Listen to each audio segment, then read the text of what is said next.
بسم الله الرحمن الرحيم، والصلاة والسلام على أشرف الأنبياء والمرسلين سيدنا محمد المبعوث للعالمين. اللهم لا سهل إلا ما جعلته سهلا، وأنت تجعل الحزن إن شئت سهلا، واجعل لنا لكل صعب سهلا. أهلا ومرحبا بكم في قناة في بيتي كهربائي، عرض الأجهزة الكهربائية. واليوم درسنا بإذن الله سبحانه وتعالى سيكون عن الغسالات الكهربائية، غسالات الملابس. فأول بادئ البدء الغسالات، طبعا الغسالة الحين المنتشر الغسالات الأوتوماتيك. فإيش الفرق بين الغسالات الأوتوماتيك والغسالة العادية؟ الغسالة العادية أول شيء استهلاك طاقة للمرأة، يعني صراحة استنزاف طاقتها كثير. فالمرأة مشغولة بتنظيف البيت، المرأة مشغولة بتربية الأبناء، المرأة مشغولة بالطبخ، المرأة مشغولة بعدة أعمال جزاهن الله عنا خير الجزاء. فلا بد من وبعض من النساء طالبا بتوفير عاملة منزل للتنسيق بين الأبناء وبين غسيل الملابس وبين. فالغسالة الأوتوماتيك هذه تساعدك وتغنيك عن عاملة المنزل لبعض أو لفترة من الزمن.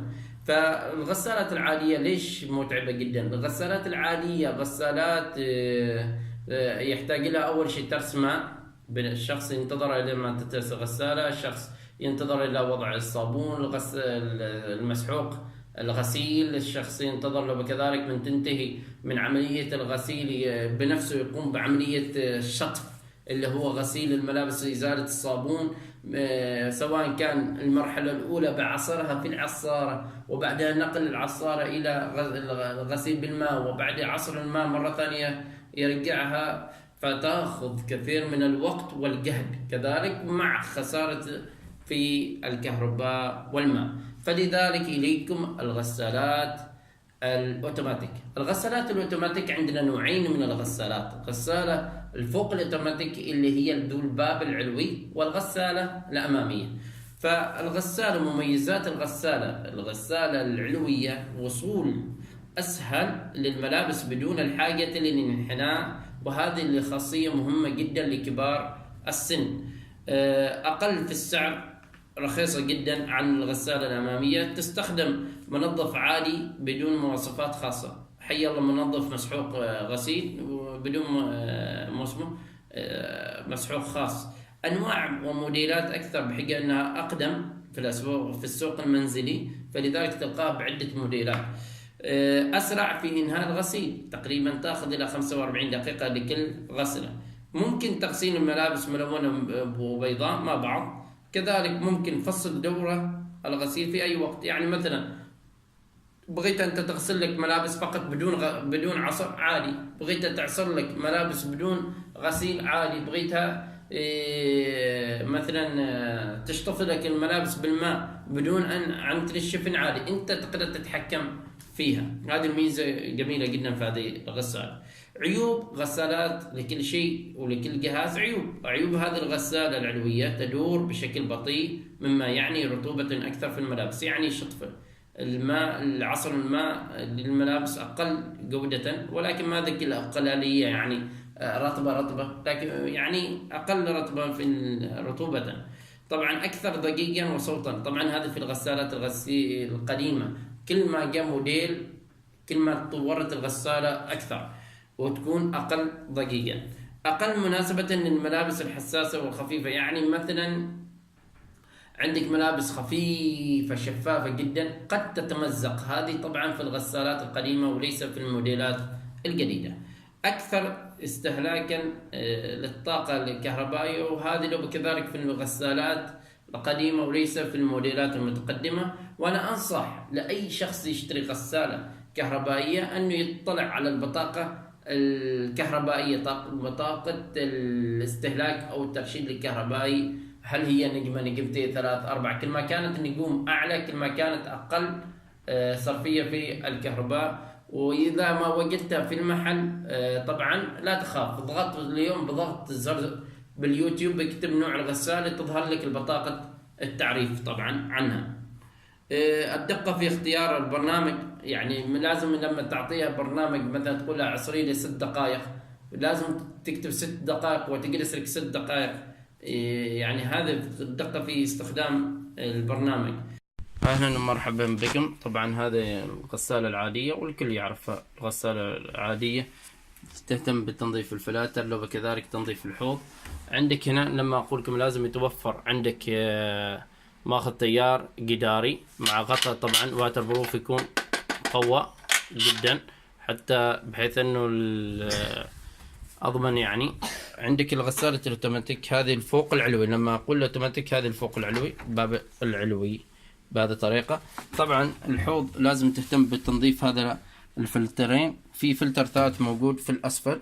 عندنا زرار برامج كيف متنوعة، تقدر تضغط في اليوتيوب ويعطيك كيف استخدام لكل غسالة. أنا ما أريد أشرح لكم لأن تختلف من غسالة إلى غسالة، فبس بصورة توضيحية أعطيتكم هذا الأمر.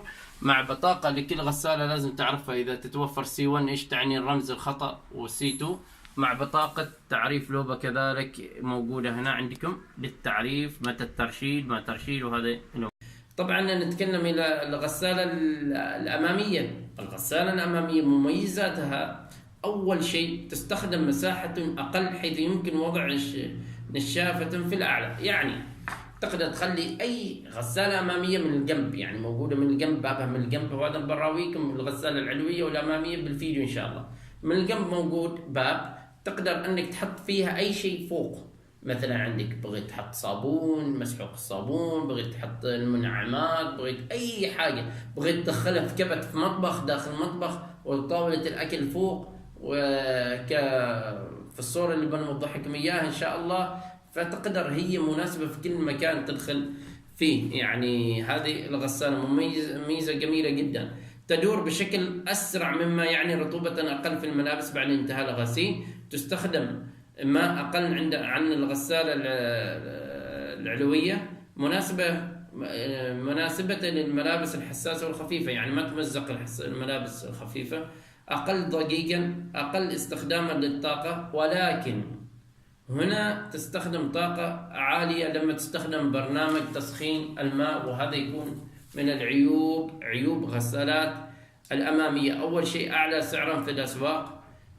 تستخدم منظف خاص، لازم تشتري له منظف خاص اللي هو يكون مسحوق هذا الصابون أقل رغوة، لأنك لو أخذت مسحوق عادي واستخدمته في هذه الغسالة وكان هذا المسحوق فيه رغوة واجد يصدر، هذه الرغوة تعطل عندك الحاسية الاستشعار في التنشيف وفي الرطوبة، مما تاخذ وقت مضاعف جدا. فلذلك لازم تستخدم مسحوق خاص.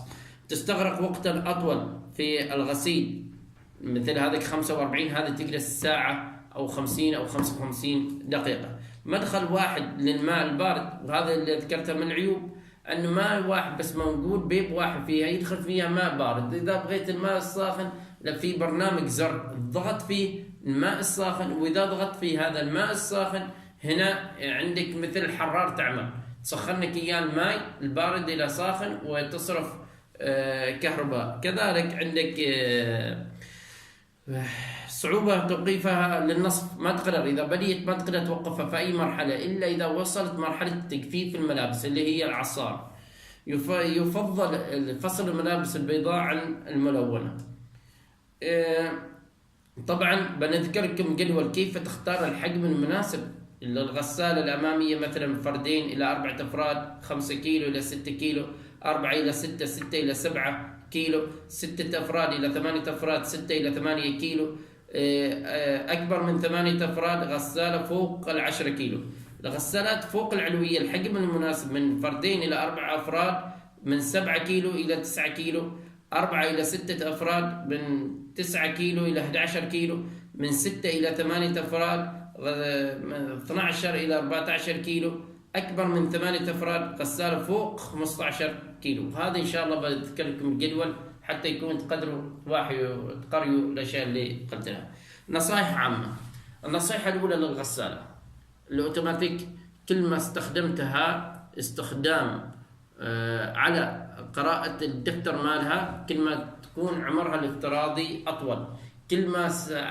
كل ما اهتميت بتنظيف الفلاتر الموجودة للغسالة، كل ما كانت عمرها الافتراضي والهي وتنظيف الحوض عمرها الافتراضي أطول، كل ما كانت لو كذلك من ناحية الكهرباء ماخذ سبير كهربائي، مثل ماخذ سبير أو ماخذ التيار أو مقبس تيار جداري يكون كذا خاص مثل هذا، انزين. ولا تستخدم المحول الكهربائي الرول الكهربائية، لأن هذه الرول الكهربائية أنت أول شيء في منطقة الماء والكهرباء ما يتفقون مع البعض. كذلك الأطفال بإمكانهم أنهم يتوصلوا، لكن الجداري ما بإمكانه، فلذلك هذه من الأشياء. كذلك من ناحية الترشيد، وهذا نذكر هذه النقطة في درس خاص إن شاء الله في الترشيد الطاقة الكهربائية اللي هي فاتورة الكهرباء. أحبتي في الله، طبعا هذه الغسالة الأمامية ذو الباب الأمامي، طبعا الأمامية لأنها بابها أمامي بهذه الطريقة، مثل ما ذكرنا لكم ميزاتها وعيوبها. وفيها جهاز نفس جهاز التحكم، نفس الأشياء، فرصات. طبعا هنا لما قلنا لكم ميزة أنك تقدر تحط عليها أي شيء أو تحطه في المطبخ داخل طاولة الطبخ مثلا، أو أي حاجة تقدر ترفع فيها في أي مكان صغير. وهذا أما طاري الملابس، طبعا الملابس الغسالات الأوتوماتيك، الملابس البيضاء ما تغسل نسيج عند الردون أو من الأسفل، وهذا يعتمد على المسحوق المستخدم والسائل المستخدم مع نوعية لوب الغسالة. والميزة فيه إذا ضاع أو شيء تتصل بالكول سنتر يجيك من أي مكان للترتيب. بارك الله فيكم وجزاكم الله عنا خير الجزاء وأكرمكم الله.